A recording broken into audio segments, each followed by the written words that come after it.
Yes. Der var vi. Jeg skal faktisk blive live. Og ifølge Facebook og diverse andre tekniske installationer, så kan jeg se, at der er nogen, der reagerer. Det betyder, at der er nogen på den anden ende, og det er jo rart, når man skal sidde her og tale til et kamera i et stille kontor. Goddag og velkommen til denne første af 3 liveudsendelser, som jeg og Fotofit afholder sammen med Dansk Sportsdykkerforbund. Det er noget, jeg har set frem til. Jeg glæder mig til det, og jeg har faktisk fundet 3 ret fede personer, vi skal snakke med. Og ideen er jo ligesom, at der skal ske nogle ting her hen over vinteren, som vi kan være lidt fælles om, når det ikke er så indbydende at mødes ude på dykkerstederne. Så mange af jer ved, så plejer jeg at holde julestue her i Fotofit i december, og det er der rigtig mange, der har spurgt om jeg vil i år. Men de reklamefotografer, der er mine naboer herinde ved siden af, er ved at bygge om i deres studie, og er ikke så glade for, at vi låner det. Så det vil sige, at jeg kan ikke holde foredrag der. Der plejer vi altså at have samlet nogle mennesker til foredrag. Så nu bliver det online i stedet for, og da jeg har talt med Dansk Sportsdykkerforbund i mange gange, eller mange henseender, om man skulle lave et eller andet online, så var det simpelthen en god idé, at vi gik sammen om at lave det her lille arrangement, og lavede det, der hedder en co-broadcast, som jo i virkeligheden bare betyder, at vi laver en Facebook Live. Jeg sidder og taler ind i et kamera, der er styret af et stykke software, der hedder StreamYard, og det livestreamer ud på flere Facebook-kanaler ad gangen. Så der er faktisk rigtig mange derude, som kan se med fra forskellige kanaler. Det, der er forskellen i dag kontra alle de andre gange, det er, at jeg plejer at tale med nogen, som ved noget om foto, og de plejer som regel at være udlændinge, der fortæller engelsk. I dag så er det en dansker, vi skal tale med. Det betyder, at jeg kan tale med et modersmål, og det er jo frygtelig dejligt. Derudover så kan jeg fortælle, at I kan være med. Det er jo en Facebook Live, det betyder, at der er kommentarspor, og det kan jeg se, mange af allerede gør. Der er ovenikøbet nogen, der har lavet klubaften. Mega fedt. Og sidder og ser det her. Jeg håber, det er så godt, at I ser igen. I ser med igen næste uge også. Fordi næste uge, der kommer der yderligere 2, før jeg præsenterer aftenens hovedtaler, så er det måske på sin plads at fortælle, at næste uge, der er det englænderen Lee Bishop, som er en god gammel ven og ekstrem afdører, en af dem, der var med helt fra start, da teknisk stykning blev mainstream, vil jeg sige. Og tog kamera med under vand og lavede ikoniske billeder. En fyr, som er i gang med at lave en bog. Og den skal nok en gang blive en bog. Jeg har set ualmindeligt meget materiale fra den, så det skal nok blive til en bog. Og der er rigtig mange fine historier i. Og nogle af dem er ikke fortalt før, siger han. Og dem vil han godt fortælle her. Han har simpelthen så mange historier, at vi har allerede siddet og talt sammen flere aftener i træk. Så det bliver en rigtig god aften her på næste onsdag. Onsdagen efter igen, der er den Svendsen, som jo er nordmand, og mange af jer kender nok den her bog, Dyreliv i havet. Det er jo Bibelen. Det her er 7. oplag, 7. udgave, og jeg har faktisk, jeg var lidt i arkiverne, jeg har en del. Det er det 2. udgave, den har nogle år på banen. Den findes også, det var den her, der var 2. udgave. Den her, det er den engelske version, som de lavede, da de prøvede at slå igennem i det store udland. Nu er den udkommet i 7. oplag, og Erling har lavet billeder i hele sit liv, og det vil sige mange år, 50 år eller sådan noget, og skudt hundredvis af tusinder af billeder, og er ekspert på at finde dyr. Og udover at han har simpelthen så mange fine dykkerhistorier, så vil han også lære os lidt om, hvordan man kan finde tingene. Det er det, jeg har og det er sikkert på mange andre, der gerne vil dykke og finde et eller andet specielt, kunne lære en del af. Så det er 2 gode foredrag, vi skal frem til. Nå. Men det handler om, det er jo, at vi skal have fat i ham Emil, som jo er aftenens hovedperson. Emil og jeg, vi har kendt hinanden ikke så længe. Han er jo ikke så gammel, så rent praktisk kan vi ikke have kendt hinanden så længe, men et lille års tid. Han har været med på en fototur til Filippinerne, jeg holdt. Og så har jeg set ham og fulgt ham via de lives, som han laver. Emil, han er nemlig influencer, eller TikToker, eller hvad er det nu hedder, alt sammen. Og der føler jeg mig allerede lidt gammel, selvom jeg egentlig jonglerer meget godt på de sociale medier, men TikTok er jeg ikke lige ekspert i. Men det kan Emil få lov at fortælle lidt om. Emil han nemlig dykker big time. Så han er ikke kun en dygtig fotograf og kan formidle, han er også dykker, og det er jo en sjov kombination, når man som os gerne vil høre noget nyt og spændende. Og så er han jo ikke så gammel, 22 år, og derfor synes jeg, at det er ret imponerende, når man hører ham formidle tale om dyrene og liv. Og det synes jeg, vi kunne lære noget. Så lad os se, om jeg via teknikken her kan finde ham. Og det kan jeg. Og der kommer han. Halløj. Halløj. Jeg hører mig alting. Jamen, tak for den fine velkomst. Ja, jamen, det var så lidt. Jeg tænker, at det ikke bliver det sidste pæne, jeg siger om dig i dag. Men okay. Jeg håber også, at folk kan høre dig derude. Godt, velkommen.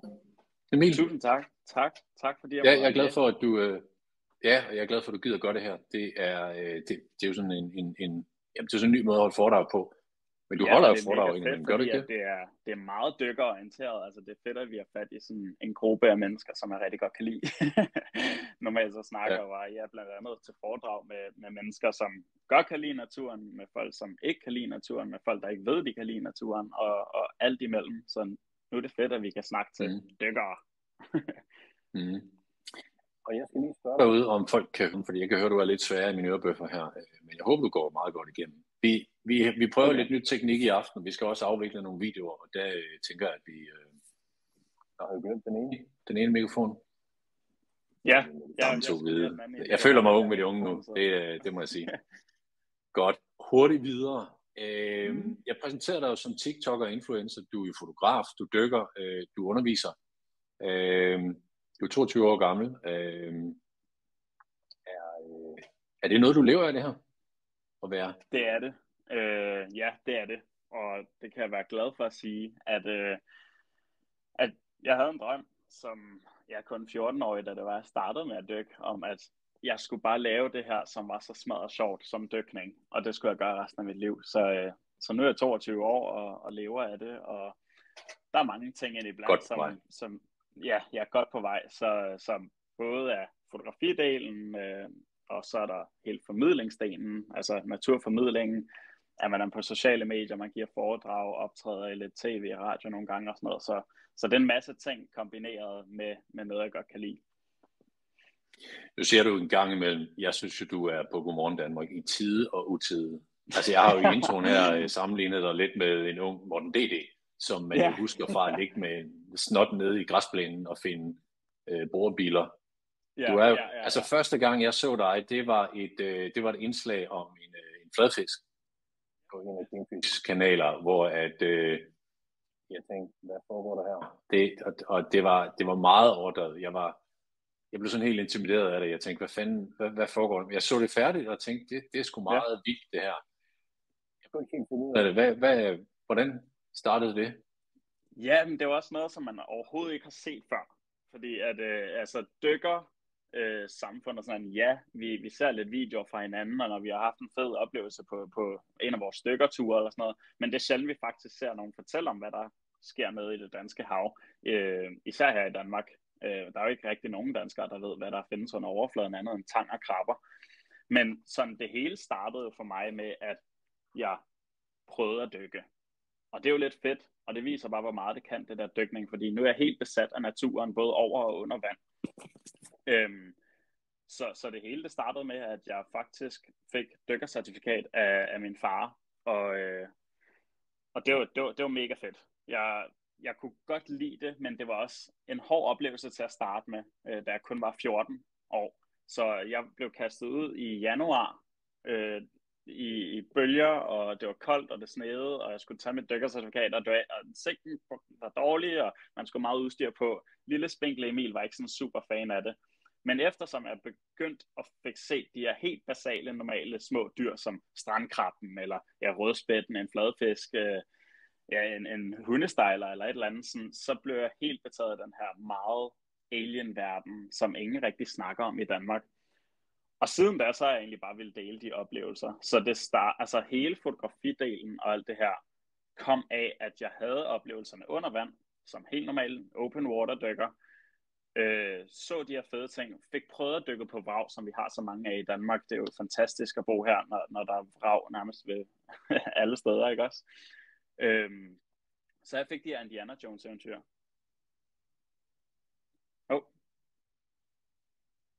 Ja, jeg kan ikke høre dig nu, Lars. Nej. Det er som om, at din lyd hoppede ud af. Men tænker vi får det fikset lyn.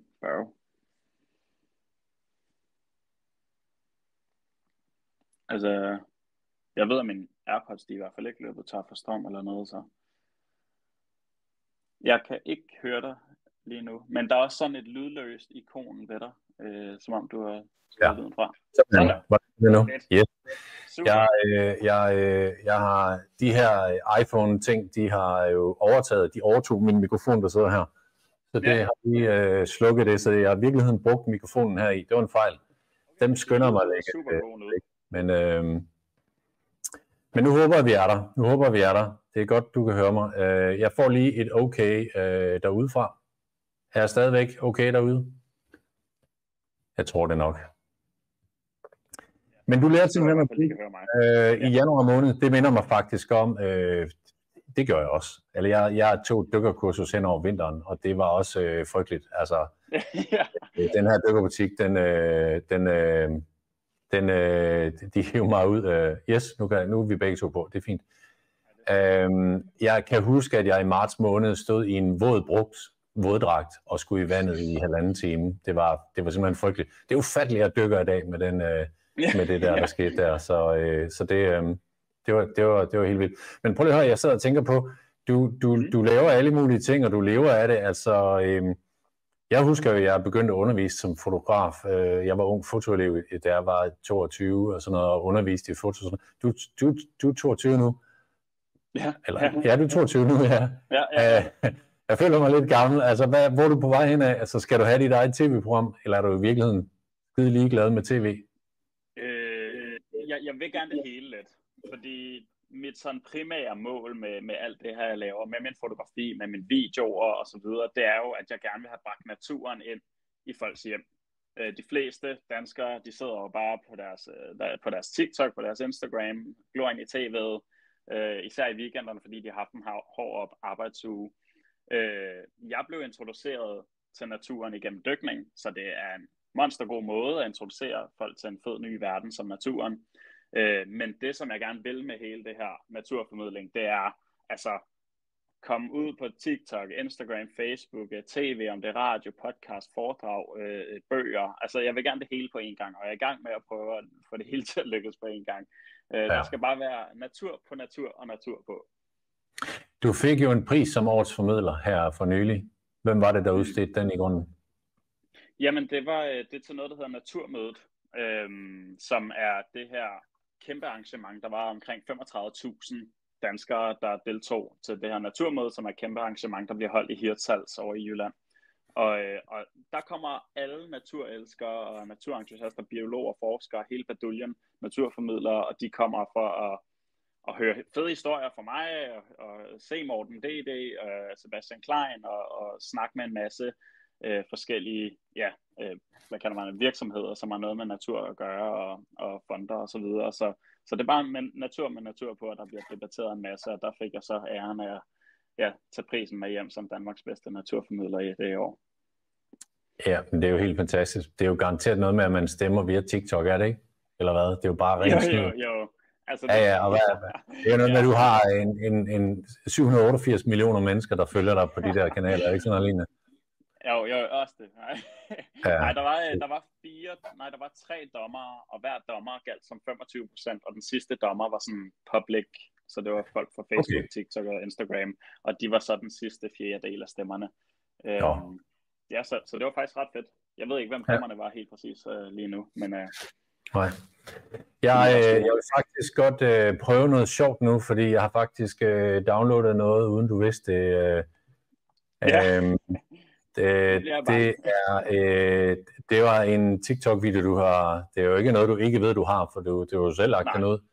Nu bliver det interessant at se, om lyden følger med her, fordi Men det, og det er sjovt, at alle de videoer, vi har, så vi skal se her i dag, det er jo højformat, fordi man jo går med telefonen sådan der. Så det må vi gamle rødder derude skulle leve med. Nu prøver vi. I hope you have a fantastic day because I have. Og så giv mig lidt heads up på, der er lyd på. It's been documented that the killer whales have actually been seen killing and eating a great white shark. Never been in this forest, but look how beautiful it is right now. Here or there, because of the small birds, the trees, the leaves, the small bugs. These guys can actually stay out of the water for a significant amount of time. Let me try to place them on my hand without getting pierced. And it's the same with the magpie and the crows.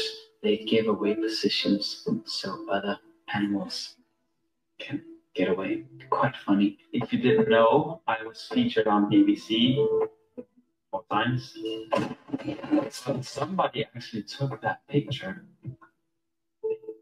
Fantastic.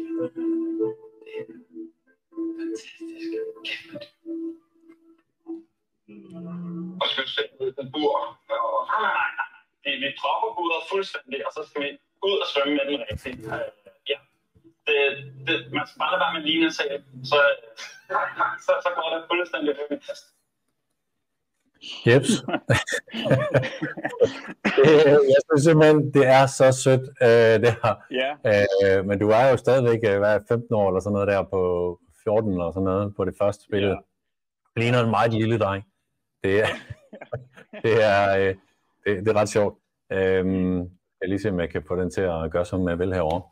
Men det er jo faktisk først den sidste år eller halvanden eller sådan noget, det rigtige at slå igennem med mængden af followers. Ja, det har jo været lidt et sjovt eventyr med at skulle mærke territoriet an og lave forskellige naturformidlingsvideoer. Og så pludselig så fik vi det der skøre TikTok der, og Instagram fik de der mærkelige reels, hvor at man bare sidder og swiper og bliver propfyldt med stimuleret af nye historier og sådan noget. Og det virkede folk til at kunne lide. Og det var faktisk der, hvor det tog virkelig fart med mine små 1-minuts, 2-minuts videoer omkring en lille krebs, som jeg så, eller en fladfisk, som du så. Og det er det, som folk godt kunne lide. Altså hurtig, lækker viden om noget interessant, og jeg snakker ikke om krabben, om at den bliver 10 cm og har 2 kløer. Nej, jeg snakker om, at den har 2 tissemænd, ikke? Altså vi snakker de fedeste historier, og det virkede folk til at kunne lide, og det var så der, hvor det begyndte at boome lidt, og man får noget opmærksomhed fra Godmorgen Danmark og lidt andre forskellige steder. Ja, men altså, jeg synes, du sagde, du har været der i Godmorgen Danmark 3 gange de sidste par uger, eller sådan noget. ja, snakker om meget mærkelige ting. Faktisk sidste gang handlede det om dyre tissemænd, så det var virkelig fedt. Det er oplagt at tage dig ind og tale lidt om det, det synes jeg. Ja.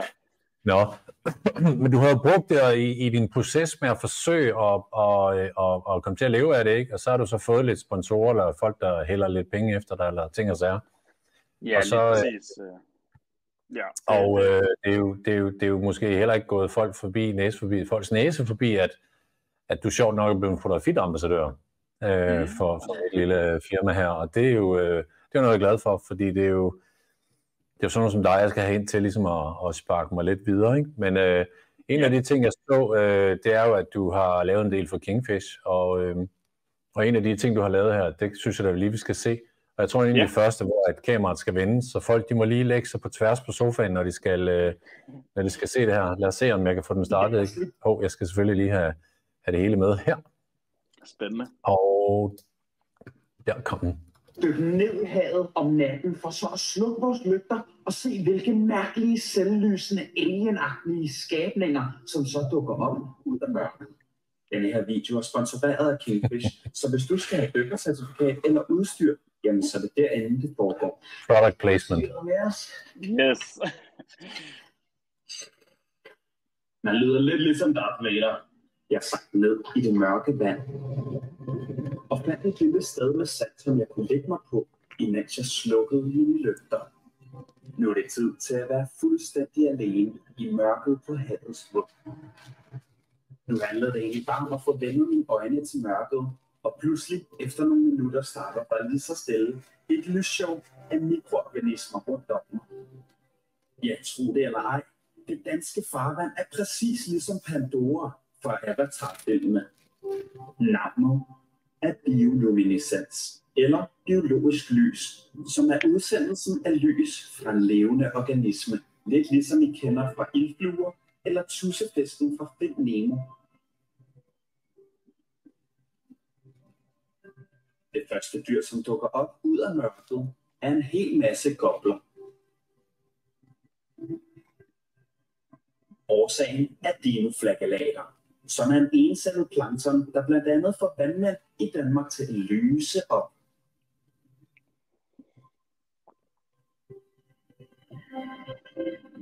Æbegoblen her lyser stærkt op for at skræmme sine fjender væk. Og gobler udleder faktisk endda en slim, som klæber sig fast til rovdyrene. Når fisken så prøver at sluge den, så udleder den et af de skarpeste lys i havet, som både blænder fisken og smører den totalt ind i det lysende slim, som gør den et ret nemt offer for større fisk, der kunne finde på at spise den. Hver sommer lyser det danske hav op, og mange i Danmark ser det kun, når det er helt ekstremt på stranden. Det lyder som løgn og latin, men havet er selvlysende. Normalt er det meget svagt lys, så man lægger ikke mærke til det, medmindre du sidder i mørket, som jeg gør. Hvem har dog brug for sprut og stoffer, når man bare kan sidde her og nyde havets eget nordlys, som kommer i alverdens farver? Jeg ser ikke den her. Ja, den var lidt lang. Var den ikke lidt lang? Jo, for sådan et TikTok-ting at være? TikTok. Jo, de plejer at være på sekunder, de fleste TikToks. Mine videoer er nok de længste, der findes på TikToks. Ja. Men ret fint og fedt med lyset og sådan noget. Hvor henter du din viden fra?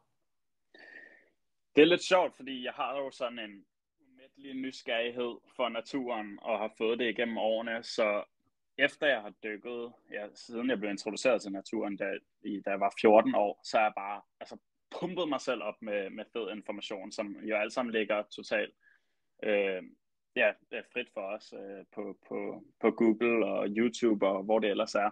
Så ja, jeg har bare fået samlet en hel masse information igennem årene, og nu så synes jeg ved rimelig meget om den danske natur, men når det så er, jeg tager på mine ture sådan rundt omkring til andre lande og står der og kigger på en fugl i Filippinerne, så er man jo helt lost. Men, okay. Ja. Men også, der er en masse fede optagelser med, men det er jo, har du stjålet noget af det? Har du selv lavet det hele, eller der må være noget af det, du har nappet? Noget af det, for eksempel, det er lidt sjovt, historien faktisk bag morilden, fordi det er utrolig svært at filme. Lige de her små alger, som vi kalder for morild. Så jeg lavede sådan lidt jeg prøvede at få det, hvad skal man sige, jeg prøvede at få folk til at kunne se det, uden at man kan se det. Så jeg satte faktisk min lygte ned i sandet, og så de partikler, som allerede var i vandet, de blev lyst op, og så med en blå-hvid balance, så begyndte det at ligne det morild, som vi ser, når det er op på sensommeren i Danmark. Så det var sådan med at prøve at få lavet en video om det, om noget, man kan se i Danmark hver sommer, men uden at man faktisk sådan rigtig kan filme det, ligesom du er svært ved at filme nordlys. Så ja, det var monster sjovt lille projekt, jeg havde der. Men ribegoblerne, den lyser på fuld skrue, for eksempel. Jamen, jeg synes, det var meget imponerende i hvert fald. Så jeg ved jo, at du har rejst en del, fordi du får lov at komme med på nogle sjove projekter. Og en af de ting, jeg ved, det var, at du pludselig stod og manglede et kamera, fordi du skulle til Galapagos. Ja. Og 22 år, så en tur til Galapagos. Fedt nok. Det har vi andre ikke været nu. En tur, det var for sindssygt. Og jeg valgte jo at hoppe med på den tur til Galapagos få uger før, at vi tog afsted. Og jeg tænkte, jeg plejede normalt at bruge det her lille kompakt kamera, Sony RX100 Mark IV. Og det er egentlig fint nok, det filmer 4K, og det har taget videoen, som vi lige så med morilden, og tager også nogle fine nok billeder. Men man kan ikke tage det med til Galapagos. Så jeg måtte ud og investere i noget Nej, jeg måtte ud og investere i noget lidt større, så jeg endte med at købe en Sony A7 IV og skulle bruge et undervandshus lynhurtigt. Ja. Og det var lidt kringlet, så jeg tog fat i dig, som, altså, jeg kunne bare komme forbi, og så stod det til rådighed, og det var mega fedt. Det var så det her monster, jeg er stående her. Ja. Fuldstændig gigantisk, og så med et lille GoPro på toppen. Ja. Ja, så det var virkelig en lifesaver, når det er, man skal over på den anden side af jorden. Og der kom jo noget godt ud af det, kan man sige. Det er jo rimelig godt billede med hvad er det, en bavian-leguan. Ja. Hvad er det for en? En havleguan, og så 2 fede søløver i baggrunden. Ja. Men det er et fedt billede. Altså, de er måske bare overalt, så det er nemt at tage billeder, eller hvad? Jamen, det var sjovt, fordi at søløverne, de er alle vegne. På næsten hvert dyk, der fik vi set dem, og de er ekstremt nysgerrige, så de kommer helt hen i kajen på en. Men havleguanerne var det lidt spøjst med, fordi at de ligger og varmer sig op. Altså, det er et vekselvarmdyr, de er koldblodet, så de kan ikke varme sig selv op. Så når de er nede i vandet, som vi ser på billedet, så mister de deres varme ekstremt hurtigt. Så de ligger og soler sig hele morgenen indtil klokken cirka bliver 12, og det er den aller varmeste tidspunkt på dagen. Vi sad i båden og ventede på, at vi kunne se havleguanerne kravle ned i vandet, fordi de gør det 1 gang på et døgn. Og da de så kravlede i vandet, så har vi så omkring 15-30 minutter, tror jeg, til at få de her billeder og oplevelsen med havleguanen, før at de hopper op på land igen og skal varme sig i solen, fordi de er blevet nedkølet. Så det var sådan et lille mellemrum, at vi skulle fange. Så snart vi så, at de hoppede i vandet, så hoppede vi i vandet, og de bor inde på lavt vand, hvor der kun er få meter. Og det var som en vaskemaskine derinde. Der var simpelthen så meget strøm, og simpelthen så mange kæmpemæssige bølger. Så havleguanen havde det fint, og søløverne, de lå tonset rundt og legede med os. Men min buddy og jeg, vi havde med livet som indsats prøvet vi at få de her billeder. Det var fuldstændig vanvittigt. Så vi klængede os fast til stenene, som havleguanen jo også gør. Det er jo sådan en lille Godzilla, som sidder fast på stenene, og så spiser den de her alger og små havplanter, som sådan akkumulerer på stenene og på revet. Så ja, det var et monsterfedt dyk, men også virkelig, jeg har aldrig været så forpustet og aldrig brugt min luft i tanken så hurtigt som på det dyk der. Så det endte alligevel også med kun at være 20 minutter, jeg var i vandet ligesom havleguanen. Så det passede fint, og vi havde omkring, jeg tror jeg endte med at se 3 styks, så det er ikke fordi, at det vrimler med dem. Men søløverne, som den der lille fine valp, der skulle jeg nærmest kalde dem, med de store øjne, altså de var alle steder. Og de var faktisk så vanvittige, at de kunne gennemskue, at jeg var kun fokuseret på havleguanen. Så det tænkte søløverne, de her små Galapagos-søløver, og så begyndte de at bide i havleguanen, og begyndte at hive den under vand og lege med den, fordi at den ville også have opmærksomhed. Det er jo ligesom sådan en hundevalp. Men jeg fik også lige snuppet et par billeder af Galapagos-søløven, som er den nuttede lille fister der med bølgerne i baggrunden og masser af bobler i vandet. Det var svært ikke at få lidt backscatter, altså det her. Det kan jeg godt se. I vandet, når det er, at man ligger på så lavt vand med så meget Galapagos-strøm. Og Galapagos er kendt for det her strøm. Det er derfor, vi har de her fantastiske dyr, som samles rundt om øerne. Jeg tænker også, at det er jo bare ligesom en dag i Lillebælt, det ved vi jo. Ja, lige præcis, ja. Ekstremt lækker, klart vand.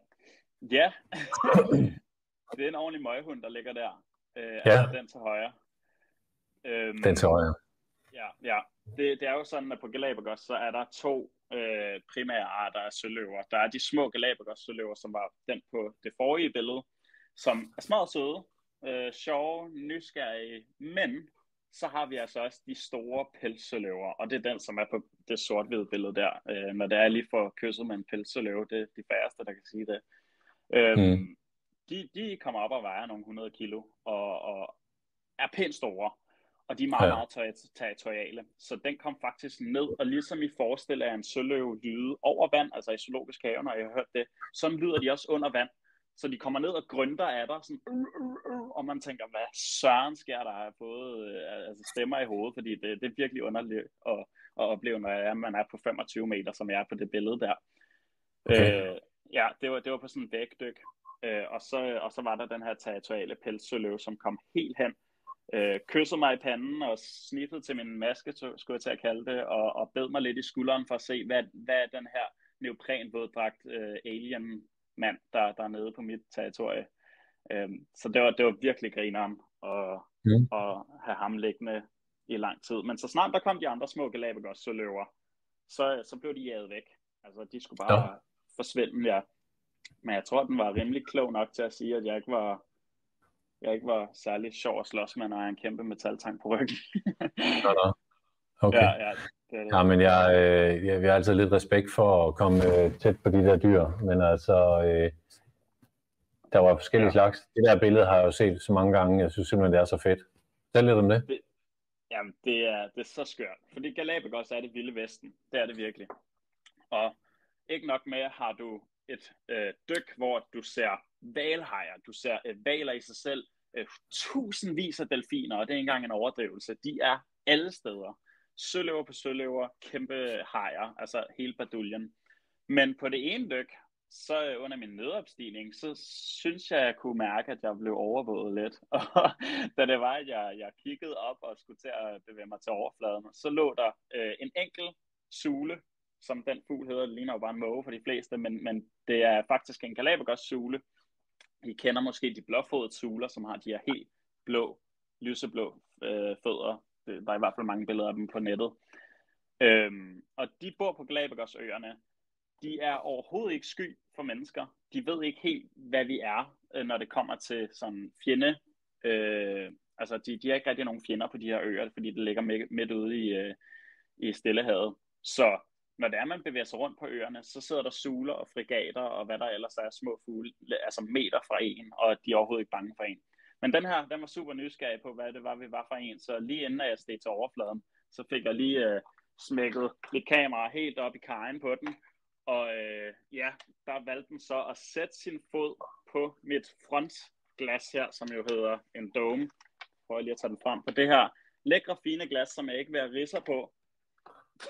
Valgte den at sætte sin kæmpe, fede fod på, for lige at mærke mig efter, og derefter så valgte den så at tage vind under vingerne og flyve væk, så snart den fandt ud af, at jeg hverken havde mad eller var mad. Så virkelig underligt, men det er noget med, den står simpelthen på domen der? Ja, så den har sat sin fod der. Billedet er faktisk rimelig wide, men jeg har croppet det rimelig meget for ligesom at skabe ekstra fokus på fuglen. Men det er virkelig sjovt, ja. Det er helt vildt. Det er simpelthen billedet. Men den var poseret sådan lidt mærkeligt, fordi man ser kun det der mærkelige hoved med de store øjne, og så den der fede fod lige på mit frontelement. Ja. Så det var et lidt skørt billede i forhold til, hvad jeg plejer at tage billeder af. Og så er det en fugl under vand. Det er jo alle strøm at få et billede af. Ja, det må jeg faktisk sige. Ja. Vi var en tur på Filippinerne her i april, hvor jeg havde en fototur. Der kan jeg jo faktisk se, at jeg har et billede mere. Det var gruppen her. Og vi var afsted 12 dage, jeg skulle bare fotografere. Det var jo ret fantastisk. Og det var der, vi lærte hinanden godt at kende. Der fandt jeg ud af, hvilket stof du var gjort af. Altså, jeg er bare en kylling og en tøsedreng i forhold til ting, jeg ikke kender, og det må jeg bare sige. Du er ung og frygtløs, det må jeg sige. Det er meget imponerende. En af de ting, jeg bare overhovedet ikke kan have, det er de her søslanger, eller undervandssøslanger. Ja, havslange. Havslange, ja. Den er jeg bare ikke helt tryg ved. Og det var noget af det, du havde på din bucket list. Bestemt. Altså, det var mega fed en tur, vi var på, fordi at vi havde fuldstændig fokus på de her kameraer. Der var en 12 gæster med, eller sådan noget, som alle sammen bare sit kamera, og så skulle vi altså bare til Filippinerne for at fotografere. Primært sådan de små ting, det er jo det, man tager til Filippinerne for. Altså, der er de her pressure sharks, som vi alle sammen drømte lidt om at se, og selvfølgelig er det fedt med hajer og delfiner og hvad der ellers er. Men vores næser var i koralrevet, eller på den her mudderbund, for at lede efter små ting og sager. Men rygterne gik om, at der også var nogle store slanger der, og det var de store havkrejter, som bliver jeg ville skyde på en 1,5 meters penge, en stor slange, og den farligste slange, der også er i det område, det er den, der dræber flest mennesker, og den er hamrende giftig, og man kan faktisk se på det her billede, at dens hoved er sådan helt trekantsformet, og det er fordi, dens gift sidder lige der bag ørerne, eller bag øjnene. Ja, så jeg fik faktisk set 2 havslanger. Den første kun lige kort set ved bunden, og så fik den faktisk afsted. Den var ikke så arbejdsvenlig eller samarbejdsvillig. Men den anden derimod, som billedet viser, den var rimelig chill. Og den blev jeg faktisk bedste venner med. Så vi lå også faktisk på en 20 meters penge der, og vi alle sammen lå med hovederne nede i sandet og nede i korallerne for at se efter små nøgensnegle og fine ting og sager, gobies og små fisk.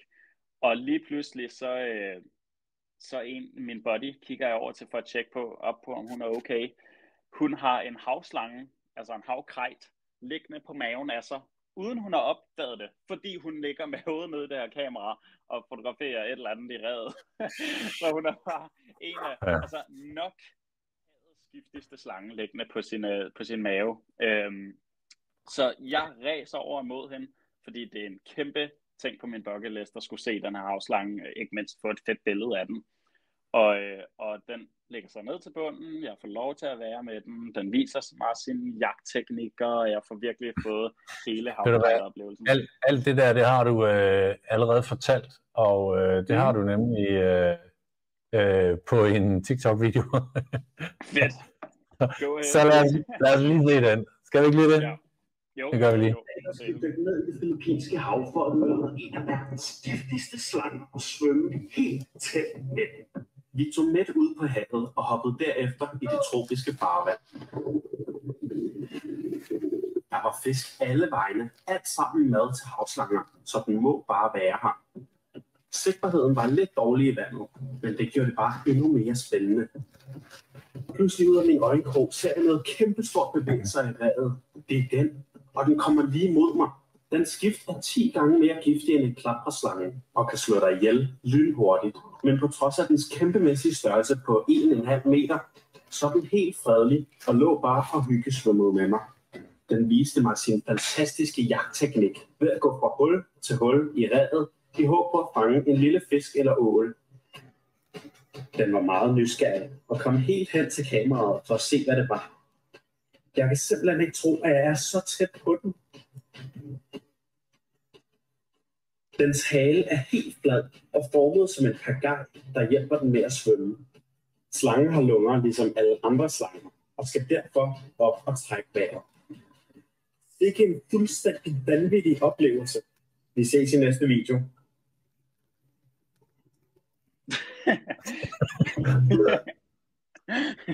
Jeg tænker, at alle de ligger sådan der derude. Det er ret vildt. Så nej, vi så den jo flere gange, og jeg er bare ikke tryg ved den. Det skal jeg bare. Jeg er bare ærlig at sige det. Jeg er sgu ikke god til det. Ja. Så det var meget imponerende den måde, du var tæt på. Ja, jeg synes, at hurtigt oplevede, at den var rimelig fokuseret på at faktisk gå og lede efter mad, og ikke på sådan en stor bid som mig. Så det var altså en fantastisk tur. Det var vanvittigt. Altså, kører du nogle ture her igen, eventuelt Filippinerne? Nej, jeg tænker da, vi skal afsted, bare du og jeg ned og finde de der slange, så skal jeg lære at dykke lidt med dem. Det må du kunne lære mig. Så, men jo, jeg kører ture, men lad os vente med det. Ja, men der er jo masser af historier. Altså, det var en god tur. Du fik flere ting. Og kæft, var det ynkeligt det her, men der var jo Blackwater Diving, og det kan jeg bare heller ikke. Ja. Ej, nok det fedeste diving, jeg har været på. Ja.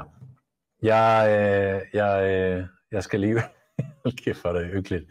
Nå, men det er jo noget med at fisse ud en speedbåd en times tid eller 2 ude på det åbne hav, og så bare kaste nogle lamper ned, og så ligge og vente lidt, og så er der vente, der er helt mørkt, og så bare hoppe i vandet, og så på et eller andet tidspunkt, så er der 100 meter vand under dig, og så kan der jo komme hvad som helst op af kampvaler og dræberhajer og pygmæiske slanger og jamen jeg ved ikke hvad.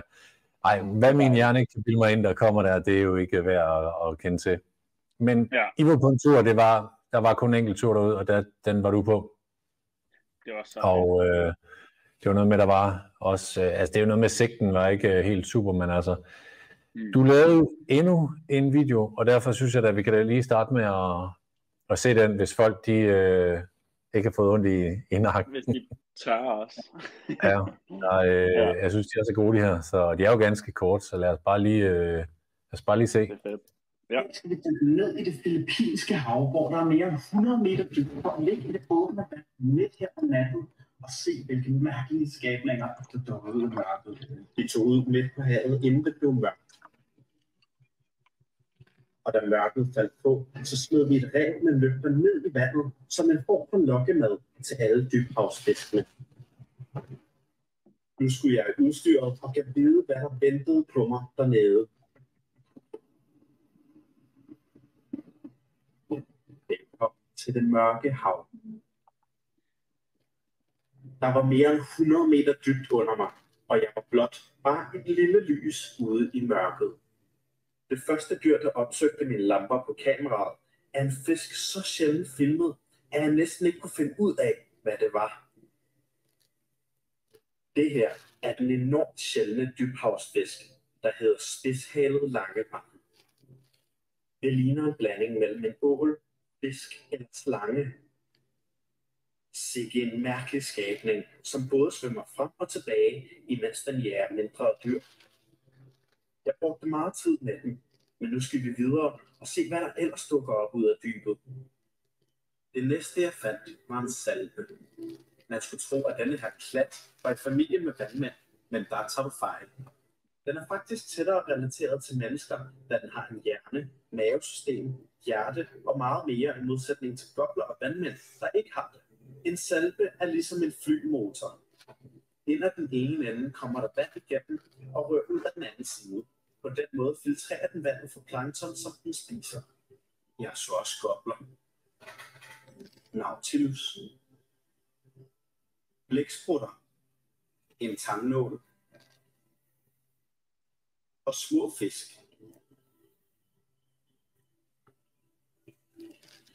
Nu er det på tiden til at stige til overfladen. Tak fordi I så med. Ja. Det kan du godt lide. Ja, det... Jamen, jeg er målløs over de der ting, man kan finde der. Men det er jo sjovt med Blackwater-fotografering. Det er det. Det er rimelig tricky disciplin, men det går basalt set ud på, at man skal forsøge at ligge fuldstændig stille i sort vand, uden nogen referencepunkter, enten noget lys. Og når der så skal man bare have sit kamera foran sig og være i trim, og så skal man ellers bare håbe på, at ens autofokus den fungerer rimelig godt, og så skal man placere sin lamper sådan herude, så man sikrer sig, at man ikke lyser lige ind i optikken, fordi der er jo ikke andet lys end det. Så du skal både kunne se tingene, du skal også kunne bevæge dig derhen, du skal kunne holde dig flydende, du skal kunne være i trim, og skal du kunne fokusere, så skal du kunne eksponere, og så skal du bare håbe på, at motivet også bliver hængende, hvor du vil. Og det, så man ikke pludselig er på 30 meter, eller pludselig er i overfladen. Ja. Så fordi når man først begynder at ligge og fotografere, så har man det med at fokusere på kameraet, ikke? Og glemme lidt, hvor man er. Ja, nej, det er super fedt, og det er mega unik måde at dykke på, at man får set nogle dyr, som man bare normalt ikke ser. Altså sådan en nautilus er jo vildt cool, og den der mærkelige fisk, som jeg ikke engang kan huske navnet på, den lange slange, den der lange barn, eller hvad den hed. Totalt skør fisk. Så ja, jeg har prøvet meget, føler jeg, at dykke med spækhugger, jeg har dykket på Galapagos og sådan noget, men den der dyk, altså på Filippinerne på din tur der, den ligger højt deroppe af over de fedeste dyk, jeg har været på. Tænker du ikke, man kunne lave noget Blackwater herhjemme egentlig? Det jeg kan ikke engang huske, der er nogen, jeg har hørt om nogen, der har gjort det herhjemme, med at fise ud i en båd. Det kunne du godt fise ud over med nogle lamper, altså jeg mener, der må der også være masser af ting i vandet der. Så, Ja. Det tænker jeg bestemt. Man skal lede lidt længe efter noget rigtig god dybde, altså ligesom Filippinerne, hvor der faktisk var flere hundrede meter dybt. Men der skal nok være noget, og der skal nok være nogle pelagiske fisk, altså de fisk, der lever i åben vand, som man nok godt kan få noget godt ud af. Så længe der ingen slanger er, så går det i hvert fald godt. Ja, men jeg har masser på programmet med dig her, så det er jo lige om på at tiden ikke løber, fordi vi har jo flere ting på agendaen her, ikke? Ja, sorry. Det er faktisk den sidste af de her rejsevideoer, som jeg havde fundet frem.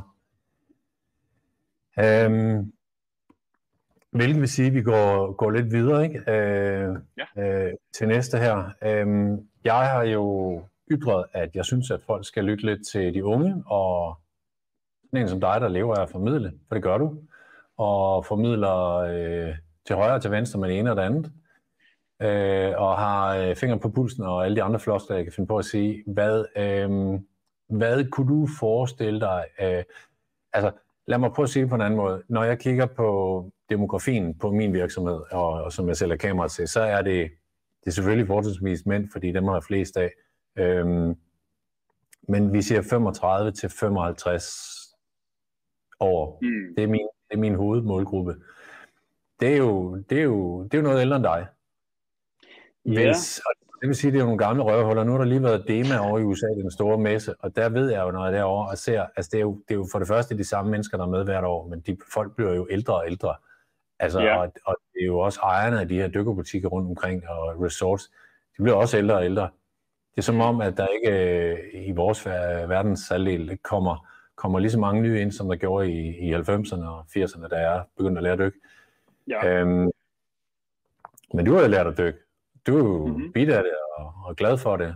Hvad gør vi fejl? Hvad skal der til? Og jeg vil sige, jeg ved jo i virkeligheden ikke, hvad der sker på Juniorfonden, for det beskæftiger jeg mig ikke med. Så jeg er sikker på, at Dansk Sportscenter, de gør det godt. Vi har også på juniorafdelingen. Hvordan skal vi tale til de yngre dykkere derude? Jamen altså, når det gælder sådan dansk dykkere, så er der ikke særlig meget fokus på havet i forvejen, andet end de problemer, vi har her. Men der mangler en hel masse formidling. Og det var noget, som jeg lagde mærke til, da jeg startede med at lave mine videoer, det er, at der findes ikke rigtig noget viden derude. Der findes nogle, når jeg søger på dykning i Danmark, for eksempel på YouTube, så ser man, at der er nogen, der skriver Nyborg-vraget 2022, en eller anden dato, og så får man lov til at se Nyborg-vraget i grønt vand, og der er noget dårlig musik på, og en lille titel. Altså sådan, der er overhovedet ikke noget formidling, der er slet ikke noget, der kommer ud til de mennesker, som ikke ved endnu, at de kan lide dykningen. Så dykning er fedt, og dykning er sejt, og altså de historier, vi har siddet og snakket om nu, er jo helt mindblowing og mega fede. Så vi skal have dem ud til menneskerne, og især de unge, via for eksempel sociale medier. Og det er især dem på sociale medier, som er gode at få fat i, fordi det er der, vi kan gøre en forandring, både over for naturen, men også for at introducere dem til dykning og naturen. Fordi det er dem bag lukkede gardiner, det er dem, der sidder og glor ned i deres telefon, det er dem, der ligger i sofaen og ser tv i weekenderne, det er dem, vi skal have fat i. Og det er størstedelen af danske borgere jo. Så vi mangler bare en masse god formidling og noget content på de sociale medier, som er kommet for at blive, hvor man kan se, at det er sådan affektivt, og ikke bare korrekt eller passioneret. Altså jeg kan sagtens stå i lang tid og fortælle om dykning, og så kan det godt blive monsterkedeligt. Men hvis man viser det på en måde, hvor det bliver affektivt, altså viser, at havet kan lyse midt om natten i dansk sommer, altså det vil alle da gerne se.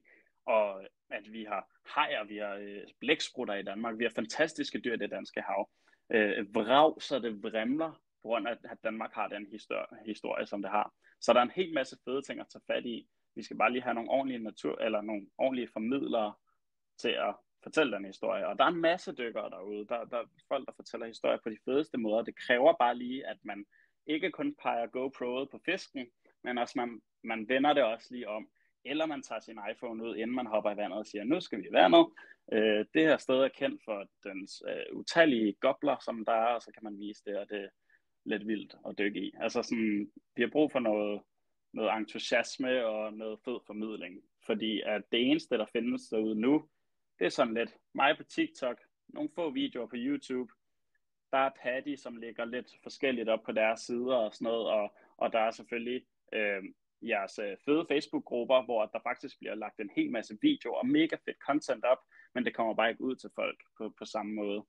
Og der tror jeg, at selvom vi gerne vil svømme lidt imod strømmen og sige, sociale medier er nederen, og vi skal ikke have vores børn til at sidde og glo ned i det, vi vil gerne have dem ud i naturen, selvom at det er lidt at gå imod strømmen, at begynde at poste på de sociale medier som TikTok, så er det altså også der, hvor vi får dem ud af sofaen. Mm-hmm. Ja. Jamen, det er jo meget interessant.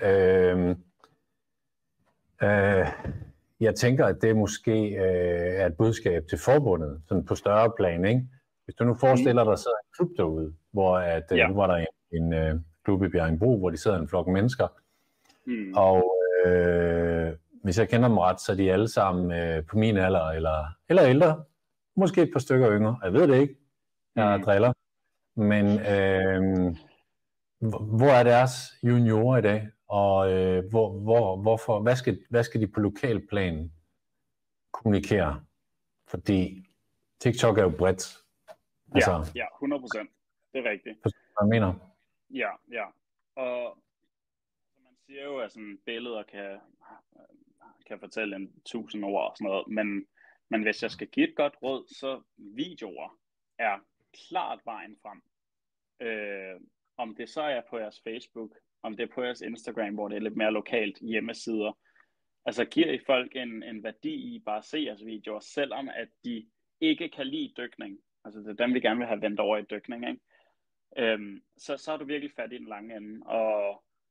Og det, som jeg begyndte på, da det var, jeg startede, der kiggede jeg på, hvad andre gjorde. Hvad gør YouTuberne for, at de hiver 100.000 vis af seere til, selvom at de måske ikke engang kender ham YouTuberen? Hvad gør de på TikTok? Hvad gør de på Instagram? Og jeg gjorde det samme som dem, men så bragte jeg naturen ind over, og Emils personlighed med på.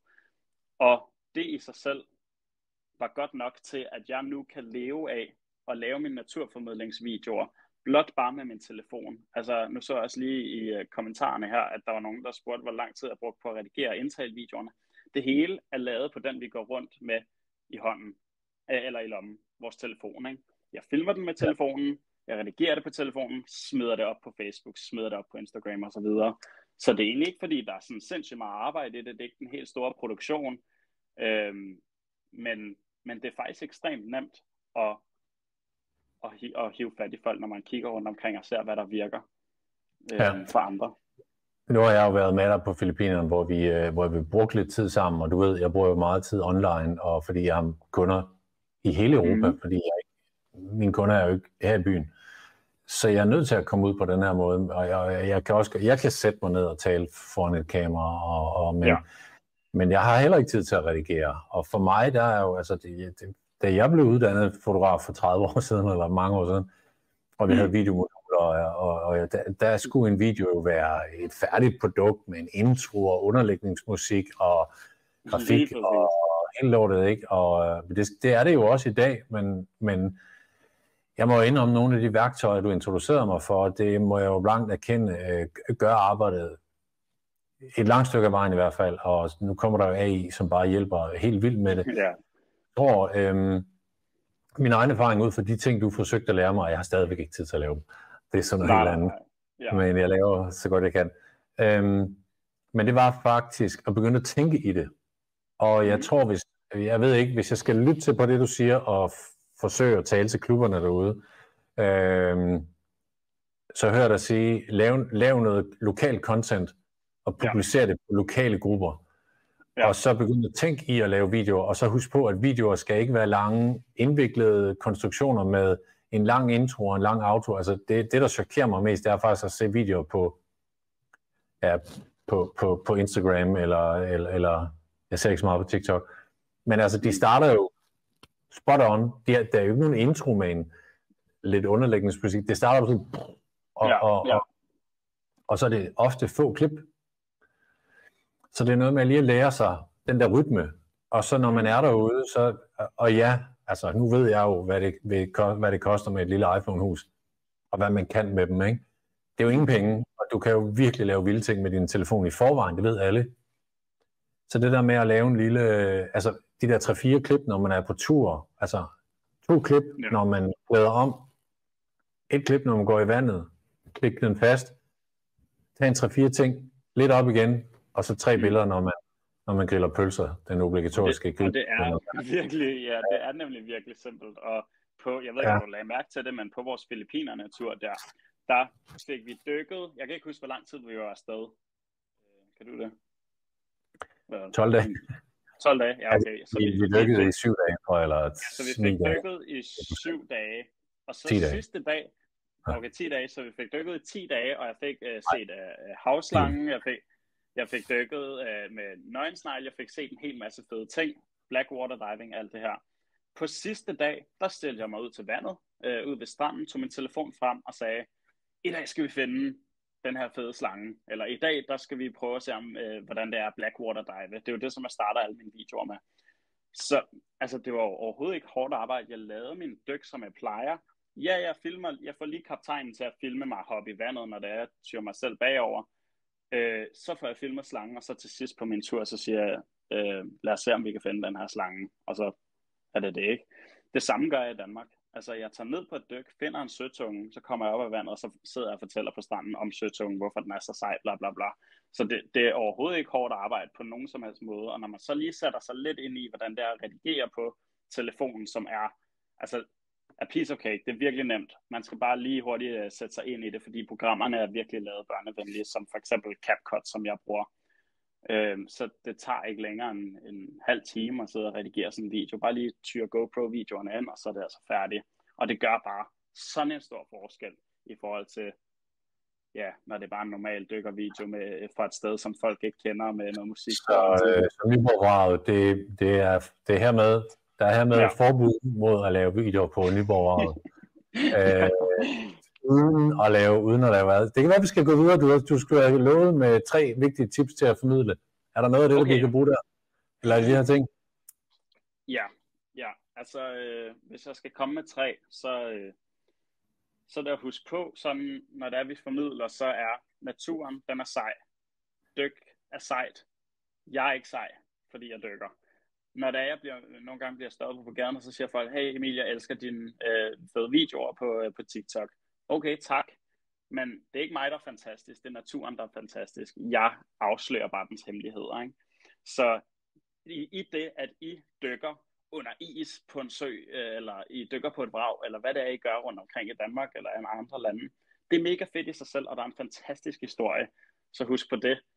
Det er lige meget, hvilket ansigt der er på den video der. Altså, det er fuldstændig ligegyldigt. Hele historien af sig selv er mega cool. Så det var tip 1. Så er der det der med, at sociale medier er kommet for at blive, og det er tv'et, og det er Instagram, og det er Facebook, og de der ting, som er der, hvor I rækker ud til flest mennesker, og det er der, hvor at vi som securer den næste generation af dykkere. Man kan holde mange foredrag på skoler og så videre, men hvis man gerne vil ud til mange, altså gennemsnitligt på mine TikToks, når det handler om dykning, så får det 100.000 danske visninger. Det er fuldstændig vanvittigt. Altså fuldstændig sindssygt at tænke på. Det er en god procentdel af danske borgere, ikke? Og det er sådan i gennemsnit. Nogle gange får de op mod 500.000 visninger, så det er fuldstændig sindssygt, og det er der er guld. Altså det er der, hvor at vi kan virkelig få mange mennesker til at kunne interessere sig for naturen. Så 3. formidlingstip, det vil være at være, i stedet for bare at være passioneret og korrekt i dine videoer, så vær affektiv. Jeg ved ikke, om det er et dansk ord, men sådan affektiv, at man har indflydelse på andre og får dem til at vække noget inde i dem, fordi vi kan tage for eksempel klimaforandringerne. Det er sådan et problem, som kunne slå os alle ihjel. Det er en kæmpe katastrofe, ikke også? Men der er ikke helt nogen, der tager det seriøst. Fordi at når alle kommer hjem fra en hård arbejdsuge, de sætter sig foran tv'et, tænder for tv'et, så står der en eller anden kedelig forsker eller videnskabsmand, der ved noget om klimaet med en graf bag sig, og så står han der med sine briller og siger, at det er noget der lort og grafer. Ozonlaget forsvinder, og det bliver bare mega tungt at høre på. Men hvis de hæver mig derind, eller en, der har lidt entusiasme og snakker om klimaet. Altså tag Steve Irwin, David Attenborough, altså alle de her mennesker, som virkelig har fat i en lang ende, når det kommer til at have indflydelse på seere. Jamen så bliver de skide populære, og så bliver emnet lige pludselig mega populært. Så fokuser på det der med at være affektiv. Og ikke bare korrekt, fordi jeg kan sagtens sidde og snakke om, at en ræv, den bliver 90 cm lang, og den er rød og store ører. Men fortæl den superkræfter, og fortæl hvorfor den, altså, giv den lidt gas. Fordi det er fedt at dykke. Det er det fandme. Jamen, point taken. Jeg synes, du bragte nye emner på banen i forhold til, hvis man var lokal klub og skulle i gang med noget. Men altså, jeg hører, hvad du siger, og jeg bliver selvfølgelig inspireret og tænker, nu tænker jeg lidt, at jeg skal lige finde noget her, vi skal have huske og vise os. Okay. Jeg ved ikke rigtigt, om der er nogen, der har nogle spørgsmål derude, der er allerede kommet lidt tid, eller lidt spørgsmål omkring det der med tiden, og jeg kan se, der er gået den time, som jeg havde sat af til. Jeg startede vist først et par minutter over, så vi kan roligt lige se, om der er nogle spørgsmål. Jeg tænker, at jeg vil vise din Instagram, og de er der ikke følger. Emil allerede skal der i gang. Skal jeg lige scrolle her. Og så kan man jo se, at du er naturfotograf, og det er jo noget med at klæde sig ud i sjovt tøj, og så liste ud om det. Ja. Det er jo, der er sådan nogle rigtig fede skud mellem. Takker. Så er det ikke eller to, synes jeg godt, jeg kan se derude. Ja. Så, og 1000 flere oplevelser. Ja. Så nej, men det er jo imponerende at se, at du også er så meget i naturen ellers og kan formidle på den der måde. Jeg tænker ikke, der kommer sådan vildt mange spørgsmål i forhold til formidling, for jeg synes, du har været godt omkring det hele. Så derfor vil jeg måske nærmere bare lige følge op på det, du spurgte om. Kommer der flere fototure? Ja, det gør der. Nu kommer der faktisk et her, men jeg vil bare sige, at der kommer snart et opslag med en fototur til april. Det bliver en fotocamp, kan jeg helt så sige. Det står ikke nogen steder endnu, og jeg skal nok lægge noget mere ud, men det bliver et lidt særligt event for mig. Jeg tager en assistent med. Det er ikke Emil. Kunne det godt have været. Jeg tager en fyr med, og vi regner med at være 20-30 mennesker i camp i Rødehavet på kanten af vandet, og så er det i langt højere grad læring og fokusering på den enkeltes lyst til at fotografere. Men der kommer mere ud af det. Nu spurgte du mig selv, det bliver i afgang 7. april, så vidt jeg husker, jeg tror den dag, så vi landede på. Så ved du da det. Nå, men ja, prøv lige at høre. Lad os lige få den der på. Den kunne jeg jo svare på. Så kan du selv sige det. Ja. Altså min liste, altså som jeg redigerer på. Ja, det tænker jeg, det. Ja, altså når det kommer til mine billeder, så er det jo bare Lightroom, som faktisk de fleste fotografer bruger. Og det er kun det. Det er rimelig simpelt, og believe it or not, jeg redigerer alle mine billeder på min telefon. Endnu en grund til, at det bare er nemt. Det er fedt at ligge i sin seng derovre og ligge og redigere billeder på sin telefon. Også når det bare skal på sociale medier, så er det fedt. Hvis jeg så skal lave et kæmpe print, så er det måske lidt smartere at redigere det på computeren, men ellers er det bare Lightroom. Når det kommer til mine videoer, så der findes ret mange forskellige fede softwares derude, og man kan sikkert google sig frem til, hvilket der er nemmest at sætte sig ind i hurtigst, hvis man bare gerne vil have pumpet nogle videoer ud nu. Men der bruger jeg CapCut. Og CapCut er fedt, fordi at den er bygget til, at du skal poste på Facebook, Instagram og TikTok og Twitter og Reddit, alle de andre forskellige sociale medieplatforme. Så der bruger jeg kun CapCut, og det er brandlækkert. Det er sindssygt godt. Man kan faktisk også få det til computeren, men jeg bruger det igen på telefonen. Altså hele min produktion i alt, hvad jeg laver, det er på telefonen, bare fordi det er så nemt, og det er så hurtigt pumpet ud, og det er ekstremt nemt. Det er så cool. Ja, og det er gratis. Det er gratis for hovedparten af brugertingene. Så Og du lærte mig det på en halv time over en kop kaffe i Det er virkelig børnevenligt, vil jeg mene. Det synes jeg. Ja. Så var der en her. Ja, lad mig se her. Lige ved siden af. Hvilket platform vil være relevante? De fleste klubber benytter Facebook og enkelte af Instagram. Ja, altså vil man gerne række ud til så mange som muligt, så er TikTok er smadret godt. Jeg bliver ved med at sige sådan, at det er lidt en gave fra Gud, når det kommer til os naturformidlere og dykkere, fordi at vi kan lige pludselig få naturen ud til rigtig mange mennesker. Og altså nu afslører jeg fuldstændig min hemmelighed her, fordi algoritmen fungerer på den måde, at hvis du laver en video, så smider de den ud til 10 mennesker. Kan de 10 mennesker godt lide videoen, så smider de det ud til 100. Kan de lide den, smider det ud til 1000, 100.000, millioner. Altså, det er vanvittigt. Så hvis I laver en video, som er interessant, ligesom dykningen er, så er TikTok og faktisk også Instagram-videoer virkelig vejen frem, fordi at det hele tiden bliver skubbet ud til flere og flere, lige meget hvem du er. Du behøver ikke have mange følgere, du kan have 0 følgere, og så lige pludselig så... Det er jo det, der er så crazy ved TikTok, og det jeg lagde mærke til, det er, da det var, jeg startede, det var, at man så de her mennesker, som laver de mest ligegyldige videoer om, hvad de tager på at make up om morgenen, eller hvad de køber i Netto, eller hvordan de fodrer deres hund. Det er alle de her mærkelige videoer, men det er sådan noget, folk kan lide. Så når jeg lægger en dykkervideo op, bum, så bliver man lige pludselig hævet ind til Godmorgen Danmark, og man kan leve af det, og man bliver kæmpestor. Så TikTok er klart vejen frem. Instagram kan det også rigtig godt. Facebook, det er sådan lidt begyndt at dø lidt ud. Det må jeg ærligt indrømme. Men der var et andet spørgsmål, eller hvad? Ja. Jamen, der var også lidt med platform. Ja, okay. Ja.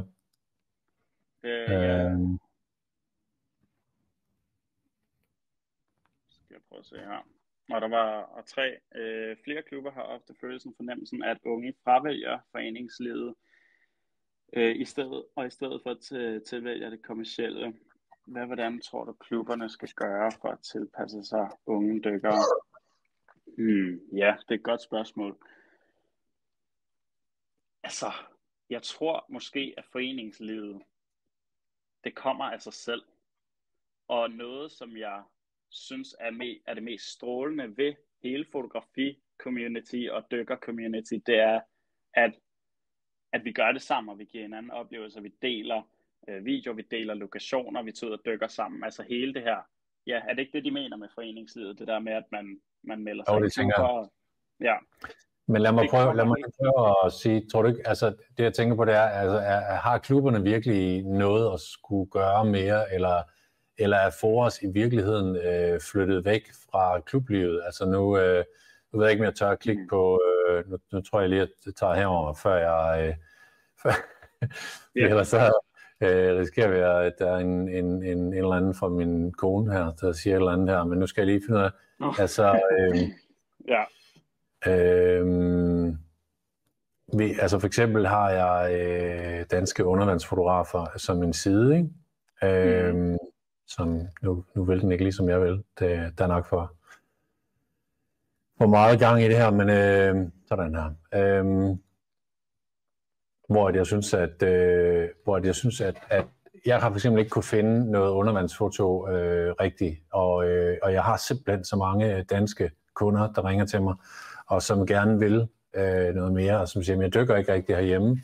Jeg dykker kun, når jeg er afsted, fordi der kan man komme afsted en gruppe, og man kan ligge med sit eget kamera. Jeg er godt nok i en klub, men de gider ikke foto. Og så kan man via Facebook finde noget, der går på tværs af landet, ikke? Det, når tingene bliver små nok, altså de her ting, undervandsjagt, synes jeg er ret bredt, ikke? Undervandsjagt er væsentligt smallere, og det er svært. Ja. Så hvordan, når man har en klub, som både har en undervandsrugby-afdeling, og har en juniorafdeling, og har nogen, der interesserer sig for foto, men de er ikke mere end 45 mennesker i klubben. Du kan godt se, så begynder det at være svært. Ja. Altså kunne løsningen være, at man ligesom finder de her specialting, og og laver tråde til de forskellige klubber og forsøger at samle folk på tværs? Det tror jeg bestemt. Og igen, så tror jeg også, at de sociale medier kan have stor indflydelse på, hvor mange mennesker, der har lyst til at deltage i de forskellige ting.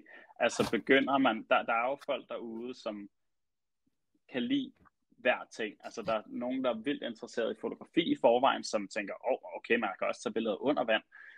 Der er folk, som er lidt til det der ekstremsport, der måske kan lide at stå på snowboard og ski, og nu vil der også gerne prøve at dykke.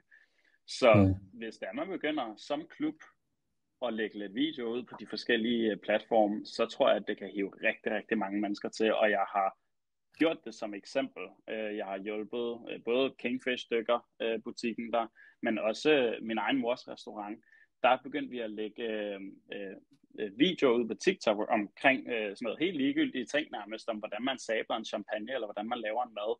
Og igen, altså 70.000 visninger, 80.000 visninger, 10.000 visninger, altså, og der var folk, som var interesseret, fordi TikTok og Instagram er rigtig dygtige til at passere videoen ud til de rigtige mennesker og så videre. Så hvis man har en klub, som er lidt lille, eller som er meget indsnævret i forskellige kategorier af dykning, eller hvad det undervandsrugby, eller hvad det var, du nævnte, jamen så kan TikTok i hvert fald rigtig godt hjælpe på det.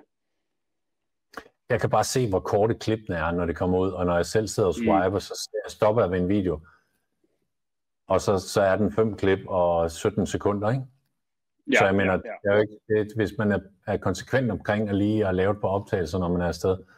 Altså, de færreste ved faktisk, hvor vild undervandsrugby er, ikke? Altså, det er jo en lille skare af folk, der dyrker det, som ved, hvor sjovt det er, og som, altså, jeg er ret sikker på, at man lynhurtigt kunne lave nogle vilde optagelser. Det er ovenikøbet klart vand i sådan en swimmingpool, så det, det er lidt nemmere, ikke?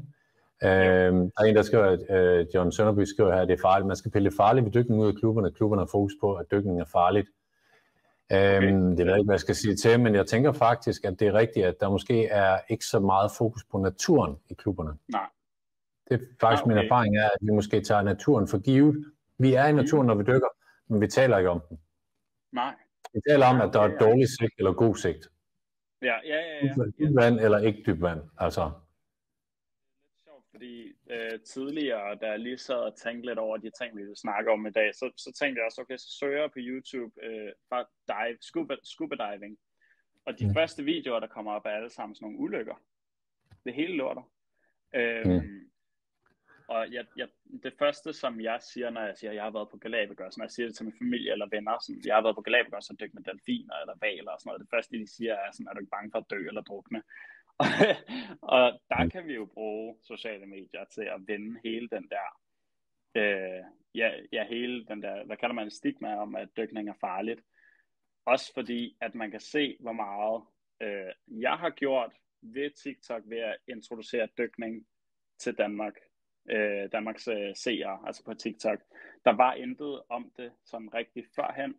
Nu begyndte jeg at lave videoer om de små kryb og fisk og så videre, der findes dernede, og lige pludselig så har folk fået øjnene åbnet op for dykning, især unge, når det er, at jeg møder dem, og de kommer og siger hej og så videre, så vil de lige pludselig dykke og sådan noget. Så hele den der formidlingsdel kommer ind over det igen, og det kan man også godt bruge i klubberne. Altså, hvis man fortæller om en oplevelse, som andre ikke kan leve uden, som for eksempel, da du lå og blev bedste venner med en blæksprutte, så er det jo allerede en introduktion til dykning. Ja. Jeg hører, hvad du siger. Jeg tror faktisk, det er en rigtig, rigtig god idé at formidle det lidt, fordi nu kan man sige, at jeg vil lige gøre opmærksom på vores fotoside her, danske undervandsfotografer, som jeg næsten altid smider folk hen i hovedet af, når de ringer.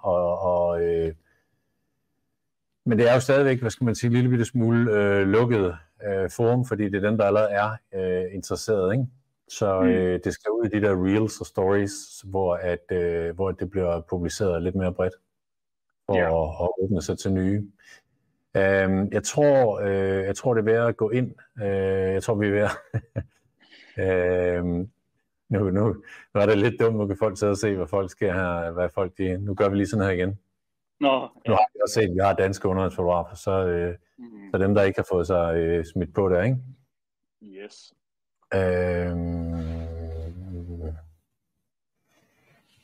Ja. Jeg tænker, at vi lukker for spørgsmålene nu, og og siger tak. Jamen, det er mig, der takker. Du har fået lov til at fortælle, hvad vi skal gøre for at få de unge med, og du har vist noget entusiasme, og du er prøvet at overbevise mig om, at du er den danske Steve Irwin. Du er i hvert fald den unge Morten D.D. Ja, det er godt nok for mig. Ja, og det synes jeg er fedt, og jeg synes, det er rigtig sjovt at følge dig, og det er jo det handler om, kan man sige, at følge den anden lidt, og også ting og sager. Så jeg vil egentlig sige tusind tak for din tid, og tak fordi du kom med de gode råd, og så vil jeg lige lukke af her til folk inden her. Normalt så vil jeg lige give 3 flasker rødvin, men det kan jeg desværre ikke. Skål! Nej. Ja. Tusind tak, fordi jeg måtte være med, og jeg glæder mig til at se, hvad folk lige får kringlet sammen, og folk skal selvfølgelig, altså I der ser med, I skal slet ikke hesitate til at skrive til mig, hvis I har brug for hjælp til idéer og brainstorming, eller hvordan man lige får det gjort, fordi jo flere formidler, jo bedre. Hvad siger du? Via din Instagram? Ja, Instagram, og der er mail på, og telefonnummer også, og sådan noget, så folk giver den bare gas. Fedt. Super. Emil, tusind tak. Du hænger bare på her. Efter. Kan du have det rigtig godt. Super. I lige måde, tak. Jepper, det var Emil, og det gjorde han godt, og der er gået 5 kvarter, og det var et kvarter, jeg havde budgetteret med, men sådan går det jo altid. Jeg er glad for, at jeg kiggede med derude, og som jeg sagde i starten, når jeg hørte, at eller jeg kunne læse, at mit lyd var lidt op og ned, men der fortalte jeg jo, at der på onsdag kommer en live session med Lee Bishop, engelsk tech-dykker, undervandsfotograf, historiefortæller, eventyr, jomfruvravsjæger, ikke at forglemme. En vild fyr, og han har simpelthen så mange historier. Det glæder mig til. Det er på onsdag kl. 8, og onsdagen efter, der har vi tredje og sidste del af den her omgang med Erling Svendsen, som jo laver den her Dyreliv i havet, som er Bibelen. Og jeg kan godt afsløre allerede nu, at der er en lille overraskelse til dem, der ser det foredrag, hvis de er interesseret sådan en bog herop til jul. Men den tid, den glæde. Og så vil jeg sige, at det er jo Black Friday på fredag. Det gør vi ikke så meget ved, men alligevel lidt. De her, der er på vores nyhedsbrev inde på Fotofit, de får en hilsen i postkassen inden alle andre, og så tror jeg nok, at vi har et par gode tilbud på kamera. Og så er I ellers altid velkommen til at kontakte os, hvis I skal vide stort og småt om foto. Og jeg er sikker på, at i klubberne derude, der har I lært lidt om at formidle, så jeg forventer at se og høre en hel masse nye videoer fra jer derude, når I nu fremover starter jeres nye aktive online liv i klubben og begynder at formidle alle de gode naturhistorier, som vi har derude. Tusind tak, fordi I så med, og fortsat rigtig god aften.